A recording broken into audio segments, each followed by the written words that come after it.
two types of classification for that actually. The earlier classification is known as traditional classification, and then we have modern classification. Under traditional classification, we have three types of accounts known as personal accounts, then we have real category accounts, and then we have nominal category accounts. Under personal category accounts, what we cover is all the living human being accounts. So basically, even that is further divided in two categories. Personal accounts, one is called natural personal account and another is called artificial, or you can call it also unnatural, but artificial will be a better word. So artificial personal or natural personal. When we talk about natural personal accounts, we are talking about, let's say, Mohan account, Sohan account, or any other account as such, but it must be an account of a living human being, the person we are dealing with in any capacity. Then we have it under this natural category. I am just writing one name for the understanding purpose, Mohan account, or let's put it another one also, Sohan account. Then if you see artificial accounts basically more or less covers institutions. For example, bank account. Let's say we are having any sort of problem in our bank account, and generally we end up talking and saying, I will talk to my bank, as if we are referring to any person. Is bank any person? No, actually it's not. But in the eyes of law, it is a person in the capacity of an artificial judicial person, which is taken as an identity for it. Just as we talked about a company. Even a company is not a person, but we still assume it to be a person. So even that is put in this category of personal accounts. Now that is about personal accounts. If we talk about real accounts in most of the cases actually cover assets and liabilities. So the question arises is, what are the assets and liabilities? Assets are those resources which help a business in earning its revenue. For example, if we talk about a bank, what are the different assets it can have? It can have like computers, a building, its staff. The cash lying with it does not belong to it because that belongs to people who are the customers of that bank. From the perspective of the depositor, that cash is actually an asset because it has been deposited by them in the bank account. But from the bank, that very same cash is actually a liability because they are under constant pressure to pay it whenever the people will demand their money back. So that is about assets and liabilities. Assets are the resources which help a business in earning its revenue. Now, assets can be further classified into a lot of parts. Let's go into that detail a bit later. Right now we are talking about liabilities. Liabilities are the amounts which you have to pay to the outsiders. Again, like assets, liabilities also can be short-term and long-term. If we talk about short-term assets, they are known as current assets, which can be readily converted into a known amount of cash within a period of 1 year. Similarly, the liability which you have to pay within a period of 1 year is known as a current liability. If you have to pay any liability beyond 1 year from this date, it is known as fixed or non-current liabilities. Generally, the word preferred is called non-current liability, not fixed, because that gives a wrong impression at times, fixed. So, assets also are the long term. Now, if we go further to the nominal accounts, then you have all the remaining accounts covered under this category basically. So this is the most powerful category in a way, because in a business around 70 to 80% ledgers will belong to this category, because nominal account covers all expenses. It covers all expenses and losses, incomes and gains. So you can easily understand the frequency will be very high. Let's say for example, rent paid. Now when you pay the rent, you will think that I have paid a rent, but from business perspective expenses. When you say paid salary to the staff, again it is an expense for the business, it will fall under this category.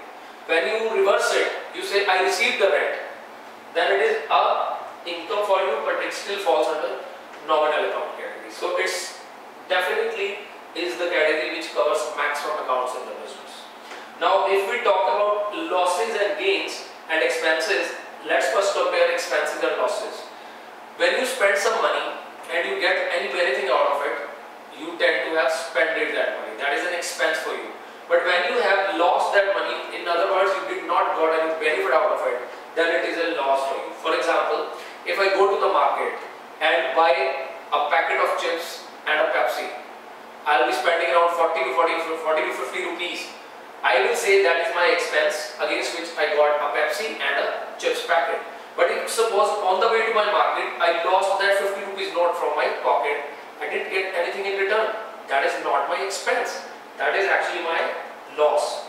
But this still will be covered under the same category because the nature of them is the same. It generally is a blow to the business.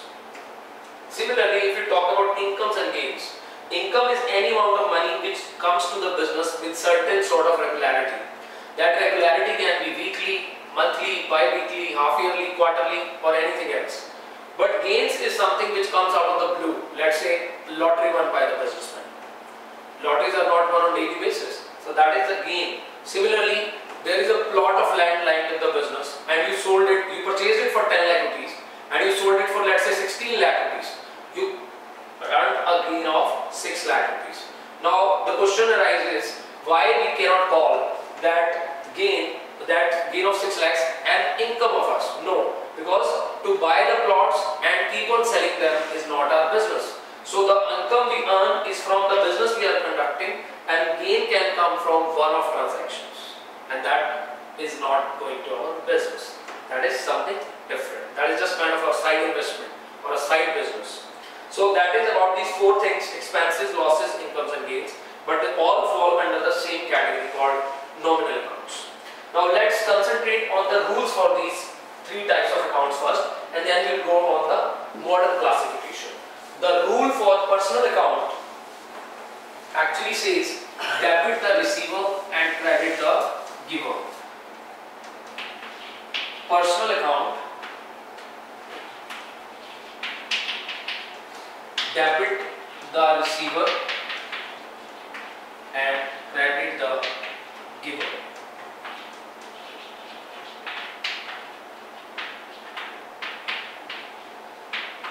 Now, before we go for the complete rule, let's understand these terms individually, what they actually mean. If we go into the history of accountancy, accountancy actually is the product of one Mr. Fra Luca Pacioli. In 1494, he wrote a book in Italy called a treatise on the double entry bookkeeping system, in which he gave the double entry bookkeeping system in detail. Double entry bookkeeping system. This is the system which is adopted word over. Double entry bookkeeping system. Now this system, as the name is telling us, it doesn't mean that you need to record every transaction twice. It simply means you need to record both the aspects of the same transaction. For example, if I transact with you, let's say I purchased 100 rupees stuff from you, anything. Now there are two persons involved, one me and one you, which means I need to record the transaction from both people's perspective. Like if I end up paying you 100 rupees, then there is one giver and there is one taker. So at least you need two different people to transact. You cannot transact with yourself. If I pull out a 100 rupee note from my one pocket and put it in my another pocket, that is not a transaction because I didn't deal with anybody. It was just me exchanging money from my one pocket to another pocket. But if I go out and if I buy anything to eat or drink or anything, that is definitely a transaction. Now when we call it a transaction, it doesn't mean and it has to be a big money only. It can be even for 5 rupees or it can be 5 crore rupees. Both are transactions. Right? So debit and credit words were actually mentioned in this book by Mr. Fra Luca Pacioli. That words, the words he used, since he was an Italian, the words were debito and credito. So he used that O thing in the end. But later on it got refined and it became debit and credit. Debit, if we see in the business sense, actually means a drain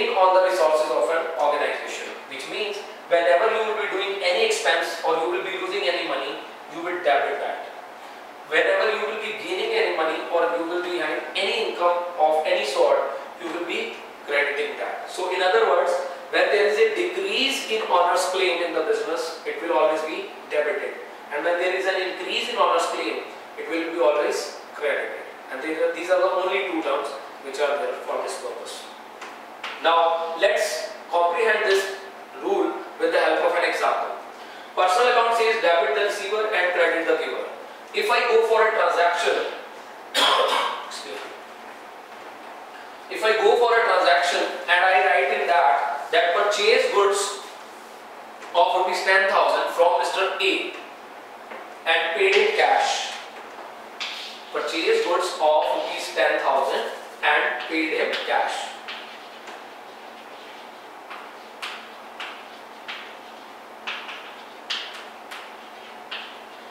Or let's say from Mr. A only. If we talk about cash, then it will go on to the real account actually. So let's keep it for personal only. Now, we have to comprehend this example, but before that we need to write real accounts rule as well, because both will be into play at this point of time. Real accounts rule says debit what comes in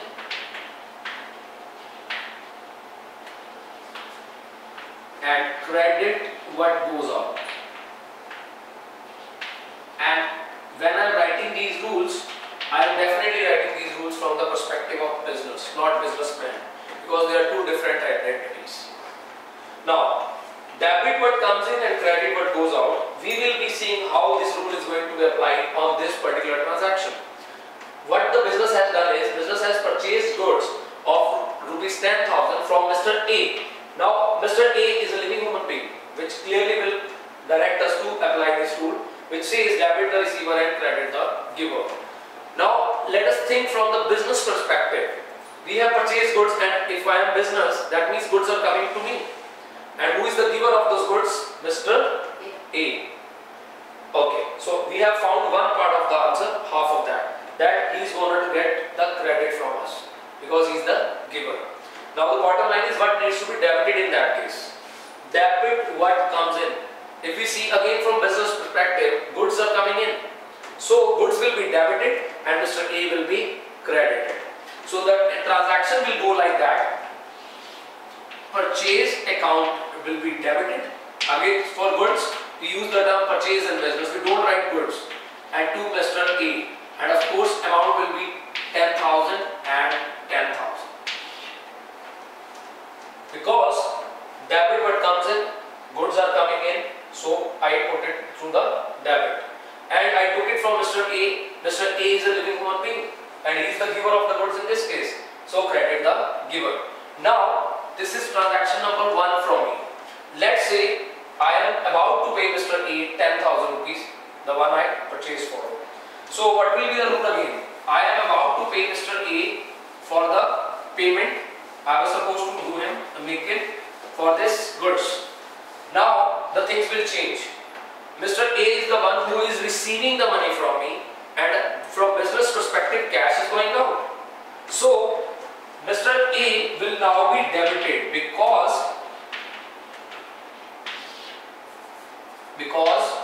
he is receiving the money. This time he becomes the receiver, not the giver. He was giver when I purchased goods from him, but now since he is going to receive money, he becomes the receiver. So Mr. A account debit, let's say 10,000 again, because he was supposed to get 10,000 from me. And since my cash is going out, and cash is an asset which belongs to real asset, real accounts, which says debit what comes in and credit what goes out. And in this case, cash is going out. So I will be crediting the cash account. And that's how you tend to do the journal entries for different transactions. This is one journal entry, this is another journal entry. For every journal entry, we need to give the explanation. I mean, why we did that entry. Because without reason, there can be no journal entry whatsoever in accounts. So first, we will write being that very same stuff. Goods purchased from Mr. A. We will write it like that. We do not need to mention the amount here because mention is already being expressed in transaction itself. It's just a commentary. Similarly, we write here when we have paid the cash to Mr. A being cash paid to Mr. A. That's it. So that will close our journal entry for this particular transaction. So we have completed personal account and real account. We are now going to finish this thing with nominal account. Nominal accounts rule says is number 3, that's nominal accounts. Nominal accounts rule says debit all expenses and losses.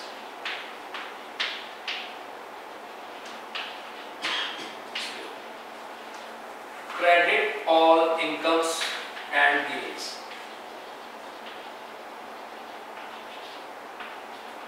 So this is the rule for nominal accounts. If we pay rent, let's say rent paid 5,000 rupees. Now what is going to be the transaction for that? Journal entry for this transaction will be very simple. No matter what expense you pay, a payment is always debited. So when I said rent paid 5,000 rupees, rent is my expense and my rule says debit all expenses. So I will debit the rent account because I am paying for it, and to cash because cash is going out. So again that very rule of real will come into picture. Credit what goes out. That amount will be 5,000 and 5,000. Now let's turn it around with an income. Salary received 10,000 rupees. Salary received 10,000 rupees. What will be the transaction? Now we need to analyze this. When I am receiving a salary, that means cash is definitely coming to me. So debit what comes in again. So this time I will debit the cash by 10,000 rupees. And salary is the way through which I am getting it. So that's my income. Credit all incomes and gains. So salary will be credited. Again that will be 10,000 rupees.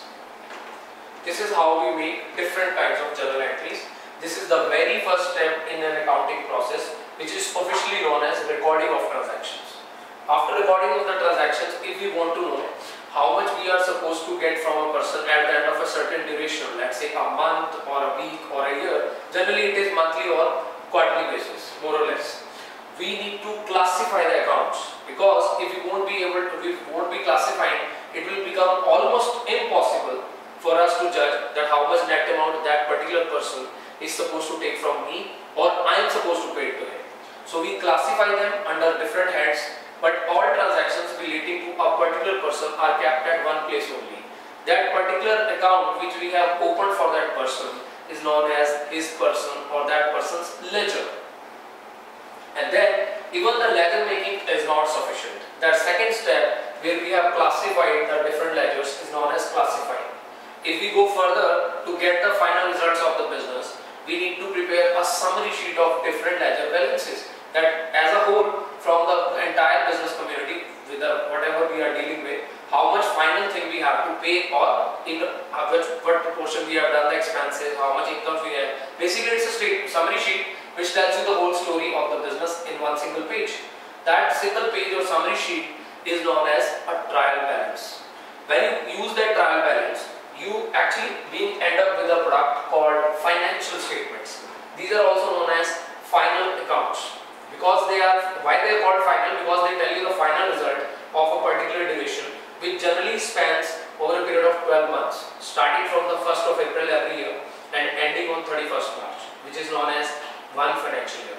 After that, in financial accounts, we have generally two statements. One is known as income statement, another is known as position statement. Income statement is the statement which actually tells you about the whole year's income in one single figure, that how much net profit or net loss you ended up earning during that last 1 year we are talking about, the particular year in point. And position statement is the one which tells you about the financial position of the business on a particular date. The popular name for income statement is known as statement of profit and loss account, and for position statement it is known as balance sheet, the very famous balance sheet. So on one side of the balance sheet we have assets, on another side of the balance sheet we have liabilities. Assets are the resources we have compiled for us through different means, and liabilities are the amounts we are supposed to pay outsiders. And under this double entry bookkeeping system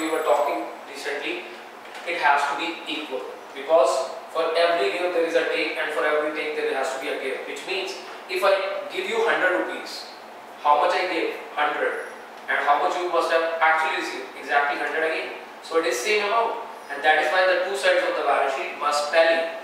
The principle working here is accounting equation principle. That is known as accounting equation. Assets is equal to liabilities plus capital. This is our fundamental accounting equation. This has to hold true at all points of time in business. Even if you transact for 1 rupee or let's say 1 billion rupees, doesn't matter.